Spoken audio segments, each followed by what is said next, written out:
నవ్విన నాప్చేలే పండుతాయన్న నానుడు మాత్రం ఆంధ్రప్రదేశ్ ఓటర్లు నిజం చేసి చూపించారు. టీడీపీతో పాటు జనసేన బీజేపీ పొత్తుల్లో భాగంగా అభ్యర్థులు ప్రకటన నాడే అధికార పార్టీ మాత్రం వారికి ఇచ్చినటువంటి సీట్లు గెలుపు నల్లేరు మీదనే అనుకున్నారు. కాకపోతే 2024 సార్వత్రిక ఎన్నికల్లో మాత్రం ఈరోజు ఓటర్లు ఇచ్చిన తీర్పు అధికార పార్టీ కనీసం ప్రతిపక్ష హోదా కూడా ఇవ్వనటువంటి పరిణామాలు చోటు చేసుకుని ఈ విషయంపై బీజేపీ సీనియర్ నాయకులు పైడి వేణుగోపాలరావు అంటున్నారు.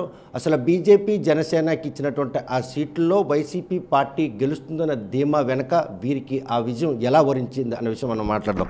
చూస్తే కనుక ఆ రోజు బీజేపీకి ఇచ్చినటువంటి 10 కావచ్చు, జనసేనకి ఇచ్చినటువంటి 24 తర్వాత 21 కుదించారు. అవన్నీ కూడాను వైసీపీ ఖాతాలో ఎమ్మెల్యేలుగా గెలుస్తారన్న ధీమా వ్యక్తం. వైసీపీకి ఈరోజు ఆంధ్రప్రదేశ్ ఓటర్లు ఎటువంటి తీర్పునిచ్చారో మీకు ఈ గెలుపు వరుస్తుందని భావించారు. ఇంత ప్రజా వ్యతిరేకత గత 30 సంవత్సరాల్లో, గతంలో ప్రభుత్వాలు మార్పు జరిగింది. ముందు ప్రభుత్వం ఉంటే ప్రజలు మార్చి మరో ప్రభుత్వాన్ని ఆదరించారు. కానీ ఎంత ప్రజా వ్యతిరేకత గత 30 సంవత్సరాలు నేను ఎప్పుడూ ఎన్నడూ చూడలేదు. దానికి కారణం జగన్మోహన్ రెడ్డి ఈ రాష్ట్రంలో మనం రాకూడదు, ఈ ప్రభుత్వం రాకూడదని చెప్పేసి మూకుమ్మడిగా అన్ని వర్గాలు కూడా అన్ని రంగాలకు సంబంధించిన ప్రజలకు కూడా పూర్తిగా వ్యతిరేకించారు. ఈ వ్యతిరేకత చాలా ఎక్కువ ఉపయోగపడింది మాకు. ఆ వ్యతిరేకతే తప్ప మీ మీద మాత్రం మక్కువ కాదా ఓటర్లకి? వ్యతిరేకతతో పాటు ఈ రాష్ట్రాన్ని అభివృద్ధి చేయాలి, ఈ రాష్ట్రం బాగుపడాలి, ఈ దేశం బాగుపడాలంటే ప్రధానమంత్రి మోడీ గారు మళ్ళీ రావాలి.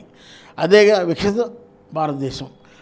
అదేవిధంగా ఏపీలో కూడా మళ్ళా ఈ విధ్వంసకర ప్రభుత్వం పోతే తప్ప, జగన్మోహన్ రెడ్డి పోతే తప్ప, చంద్రబాబు నాయుడు గారు వస్తే తప్ప ఈ రాష్ట్రం బాగుంచిన ఉద్దేశంతో ప్రజలు పట్టం కట్టారు. చూస్తే కనుక నా ఎన్నికల నోటిఫికేషన్ విడుదలైనంత వరకు కూడాను కూటమి అభ్యర్థులు ప్రకటన విషయంలో చాలా జాప్యం జరిగినప్పటికీ బీజేపీ జనసేన గుర్తుల్ని ఓటర్లకు ఎక్కించడం విషయంలో ఏ మెలకు మీరు పాటించారో మీ గుర్తులకి ఆంధ్రప్రదేశ్ ఓటర్లు ఎలా కనెక్ట్ అయ్యారు? దేశం మొత్తం మీద ఛత్తీస్గఢ్ అనుకోండి, లేదా ఒరిస్సా అనుకోండి, గిరిజన ప్రాంతాల్లో కూడా మా గుర్తు బాగా పాపులర్ అయింది. ఎందుకంటే మోడీ గారు ఈ గత 10 సంవత్సరాల్లో తీసుకున్న నేల వల్ల, సంక్షేమ పథకాల వల్ల ప్రజల్లో బాగా వెళ్ళాయి. మోడీ అంటే బీజేపీ మోడీ, కమలం గుర్తు బాగా పాపులర్ అయింది. గ్రామీణ ప్రాంతాల్లో కూడా కమలం వికసించింది.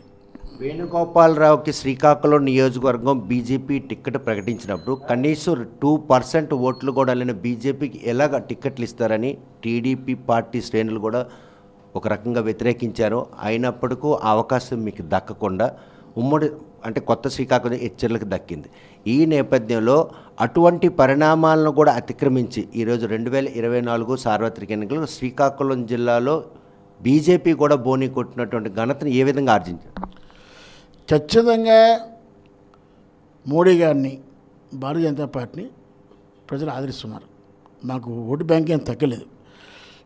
భవిష్యత్తులో కూడా ఈ పార్టీని ఆదరిస్తారు. మేము తీసుకున్న నిర్ణయాలు, మోడీ గారు ప్రధానమంత్రిగా అయిన తర్వాత గత 10 సంవత్సరాల్లో ఈ ఆర్థిక వ్యవస్థని 11వ స్థానం నుంచి 5వ స్థానం తీసుకొచ్చారు. మోడీ గారే మన దేశాన్ని రక్షించగలడు. మన అంతర్జాతీయంగా మన భారతదేశంలో ప్రతిష్టలు పెంపించడంలో కానీ లేకపోతే అభివృద్ధి చెందడంలో కానీ, జీడీపీ రేటు పెంచడంలో కానీ, ద్రవ్యోల్బణం తగ్గించడంలో కానీ మోడీ వల్ల తగ్గవద్దని చెప్పేసి ప్రజలు భావిస్తున్నారు. టీడీపీ జనసేన పొత్తు తర్వాత చివరి క్షణంలో బీజేపీ పొత్తిచ్చింది. ఆ చరిష్మా మాత్రం ఆంధ్రప్రదేశ్ ప్రజలందరూ కూడాను హర్షించారు. కాకపోతే భారతదేశంలో మాత్రం పార్లమెంటు విషయంలో బీజేపీకి కోలుకొని దెబ్బ కొట్టింది. 400 సీట్లు తక్కువ లేకుండా గెలుస్తున్నటువంటి బీజేపీ సింగిల్గా 240కే పరిమితమైంది. ఈరోజు కూటమి లేకపోతే మూడోసారి ప్రధాని అయ్యే అవకాశాన్ని కూడా మోడీ పోగొట్టుకున్నారంటే ఈరోజు దేశంలో నెగిటివ్ బీజేపీ నడుస్తుందా? దుష్ప్రచారం జరిగింది. అంటే రాజ్యాంగాన్ని మార్చేస్తారు, ముస్లిమ్స్లో రిజర్వేషన్లు ఇస్తారని చెప్పేసి అది బాగా పాపులర్ అవడం వల్ల మాకు యూపీలో కొంత మేరకు తగ్గడం వాస్తవం. అయినప్పుడు కూడా మూడోసారి ప్రధానమంత్రి అంటే అది హ్యాట్రిక్ అంతే, అది సామాన్యమైన విషయం కాదు. నెహ్రూ తర్వాత మూడోసారి ఈ భారతదేశానికి కంటిన్యూస్గా ప్రధానమంత్రి అయ్యే ఛాన్సు ఒక మోడీ గారికి దక్కింది. చూస్తే ప్రస్తుతం క్యాబినెట్ ప్రకటన విషయంలో మాత్రం బీజేపీకి అనుకున్నట్టు దొరికింది, జనసేనకు అనుకున్నట్టు సీట్లు అంటే సొంత స్థానం క్యాబినెట్ కలిగి. కాకపోతే టీడీపీలో మాత్రం సీనియర్లందరినీ పక్కన పెట్టిన ఒక సీనియర్ పొలిటీషియన్గా మీరు ఆ పరిణామాలను ఏ విధంగా తీసుకోవచ్చు? భవిష్యత్ కార్యాచరణ చంద్రబాబు నాయుడు ఇప్పటికే తన కొడుకు కోసం రూపొందించుకున్నారన్నట్టు పరిణామాలు కనిపిస్తున్నాయి ఈ క్యాబినెట్ ప్రకటన. అది వాళ్ళ పార్టీ తలకు ఇష్టం, మేము దాని గురించి మాట్లాడాలి. కూటమిలో భాగం ఈరోజు బీజేపీ ఉంది, జనసేన కూడా ఉన్నారు. వాళ్ళు కూడా ఏమీ తక్కువ కాదు. 134 సీట్లు టీడీపీ గెలుచుకున్నప్పుడు కూడాను ఈరోజు ప్రధానమంత్రి నరేంద్ర మోడీ పవన్కి పురంధరేశ్వరికి ఇచ్చినటువంటి హానర్ ఈరోజు చంద్రబాబు నాయుడుకి ఇచ్చే పరిస్థితులు మాత్రం ప్రమాణ స్వీకారం స్పష్టంగా కనిపిస్తున్నాయి. అందులో భాగంగానే ఈ క్యాబినెట్ కూటమి విషయంలో మాత్రం మీకు భాగస్వామి ఉంది గట, ప్రశ్నించే హక్కు ఉంది. అది వాళ్ళ అంతర్గత విషయం, వాళ్ళు ఎవరికి ఇచ్చుకుంటారా వాళ్ళ ఇష్టం. అది మాకు అంత సంబంధం ఉంది. మా వరకు మాకు 8 సీట్లు వచ్చాయి, 1 మంత్రి పదవి ఇచ్చారు. కేంద్రంలో 16 ఎంపీలు ఉంటే 2 మంత్రి పదవులు ఇచ్చాం. అందువల్ల పెద్దవాళ్ళు మాట్లాడుకుని నిర్ణయిస్తారు తప్ప దానికి సంబంధం లేదు. శ్రీకాకుళం జిల్లాకి క్యాబినెట్లో కాలింగ్ సమాజం జరిగినటువంటి ఆ అన్యాయంపై వేణుగోపాలరావు ఏమైనా చెప్పాలనుకుంటే? కాలింగులకి గతంలో తెలుగుదేశం పార్టీలో అనేక సందర్భాల్లో కాలింగ్ కూడా ప్రయారిటీ ఇవ్వడం జరిగింది. ఇందులో మేజరు ఈ పార్లమెంట్కి సంబంధించి మేజర్ కులం కాలింగ. దీనికి ఇస్తే సంతోషమే, ఇవ్వాలి. కాలింగ్ కూడా ప్రాధాన్యత ఇవ్వాలి. సమన్యాయం, సామాజిక న్యాయం పాటిస్తామని చెప్పుకుంటూ వచ్చినటువంటి కూటమి ఈరోజు తెలుగుదేశం పార్టీ దాన్ని వైలేట్ చేయడమైనా ఈరోజు ఆ సామాజిక వర్గం తగిన గుర్తింపు రాలేదు, క్యాబినెట్లో అవకాశం రాలేదు. అఖండ విజయంతో 2 ఎమ్మెల్యేలు గెలిచినప్పుడు కూడా వారికి మంత్రి పనుల్లో ఎందుకు ఈరోజు అవకాశం కల్పించలేదు అంటే ఏ కారణం చూపిస్తుంది? నాకు తెలిసిన మేరకు శ్రీకాకుళానికి కూడా కాలింగ్ కూడా ప్రాధాన్యత ఈ ప్రభుత్వంలో ఇవ్వబడుతుంది. ఫ్యూచర్లో ప్రాధాన్యత ఒక మంత్రిని కాదు ఏదో ఇంకో రకంగా ప్రాధాన్యత అయితే మాత్రం ఇవ్వబడుతుంది. కానీ అవమానం మాత్రం భరించలేనటువంటి పరిస్థితుల్లో ఆ సామాజిక వర్గం అంతా కూడా ఈరోజు ఆవేదన వ్యక్తం. ఆవేదన వ్యక్తం తప్పట్లేదు. కమ్యూనిటీకి రాలేదని అన్నీ సర్దుకుంటాయి, ఇబ్బంది. చిన్న చూపుగా భావించవచ్చా, నిర్లక్ష్యం చేస్తున్నారని గురించి మనకు ఒక సంకేతం అక్కర్లేదండి. ఖచ్చితంగా కాలింగ్ ప్రాధాన్యత ఉంటుంది. మంత్రి పదవితో మంత్రి పదవి కాదు కదా, మిగతా దీనిలో కూడా ప్రాధాన్యత ఇవ్వచ్చు. అందువల్ల ఖచ్చితంగా ఈ పార్లమెంట్కి సంబంధించి కాలింగ్కి టీడీపీ ప్రభుత్వంలో ఏదో ప్రాధాన్యత వస్తుంది. జగన్ ఓటమి, ఇంత ఘోరం ఓటమికి కారణాలు ఏమంటే వేణుగోపాలరావు ఏం చెప్తారు? ప్రధానంగా ఆయన చేస్తున్న పనులు, ఆయన తీసుకున్న నిర్ణయాలు, ముఖ్యంగా మద్యపాన నిషేధం అన్నాడు, మద్యం రేట్లు పెంచాడు, విచ్చలవిడిగా మద్యం అమ్మాడు. తర్వాత నాసిరకం బ్రాండ్లు అమ్మడం ద్వారా చాలామంది చనిపోయారు, అది ఒక కారణం. ఇసుక అందుబాటులో లేకుండా ఒక యూనిట్ ట్రాక్టర్ 4,000 రూపాయలకు వచ్చేది. ఎంతమంది భవన నిర్మాణకులు కాంట్రాక్ట్ రోడ్డుని పడ్డారు. అదేవిధంగా ఆర్టీసీ బస్ ఛార్జీలు కానీ విద్యుత్ ఛార్జీలు 7 సార్లు పెంచాడు, బస్ ఛార్జీలు పెంచాడు, నిత్యావసర వస్తువులు పెరిగిపోయాయి అన్ని రంగాల్లో కూడా. తర్వాత రోడ్లు, గ్రామాల్లో పోతే రోడ్లు మనమొచ్చి కనీసం 5 సంవత్సరాల్లో కూడా ఒక్క రోడ్డు కూడా బాగు చేయలేదు. చాలా సంక్షేమాన్ని ప్రాధాన్యత ఇచ్చాను, మహిళలను యువకులను అన్ని విధాలను ఆర్థిక పరిస్థితిని పెంచాను కాబట్టి ఈరోజు సంక్షేమం నన్ను అధికారంలో మళ్ళీ తెస్తుందని అన్నారు. మరోవైపు ఆయన పోలింగ్ ముగిసిన తర్వాత ఐపాక్ టీంతో ఆత్మీయ కలయికలో ఎట్టి పరిస్థితుల్లో కూడా రాష్ట్రంలో మనమే వస్తాం, ఇందులో ఏమాత్రం అతిశయోక్తినంత ధీమాగా ఉన్నాడు. అధికారంలోకి వచ్చిన తర్వాత ఆయన చేసినట్టు ఆకృత్యాలని ఆది నుండి కూడా ప్రజలు గమనించే ఈరోజు కూటమికి పట్టం కట్టారనుకోవచ్చా?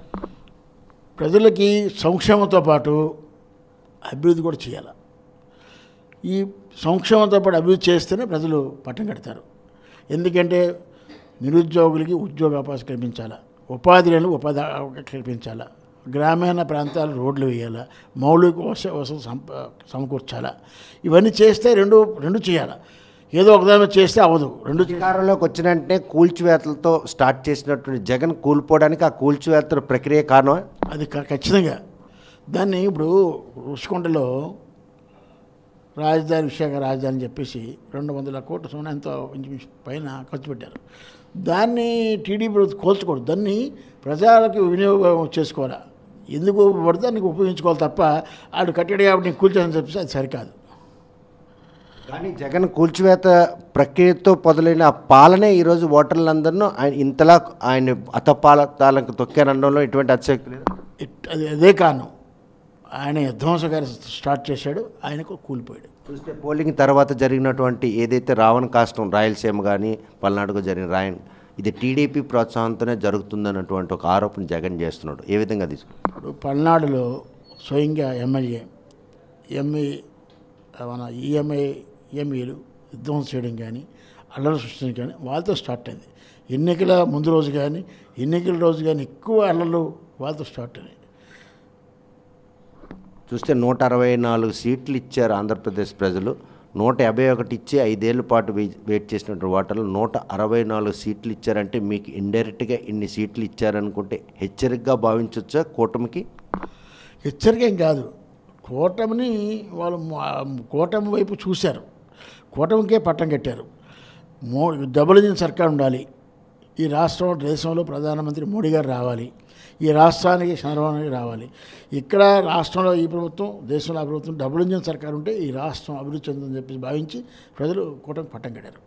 చూస్తే కనుక ప్రస్తుతం 5 ఏళ్ల పాటు సంక్షేమానికి అధిక ప్రాధాన్యత ఇచ్చినటువంటి జగన్మోహన్ రెడ్డి ఓటమికి మాత్రం 1,15,00,000 కారణాలని ఆయన స్పష్టం చేస్తున్నారు. మరోవైపు 2% కూడా ఓట్ బ్యాంక్ లేనట్టు బీజేపీకి సీట్లు కేటాయింపులో వైసీపీ చేసిన హేళనే ఈరోజు ఓటర్లు తమ పార్టీని ఆంధ్రప్రదేశ్లో 10% ఓట్లు పెంచడంతో పాటు అభ్యర్థులను 8 మందిని గెలిపించడం జరిగింది.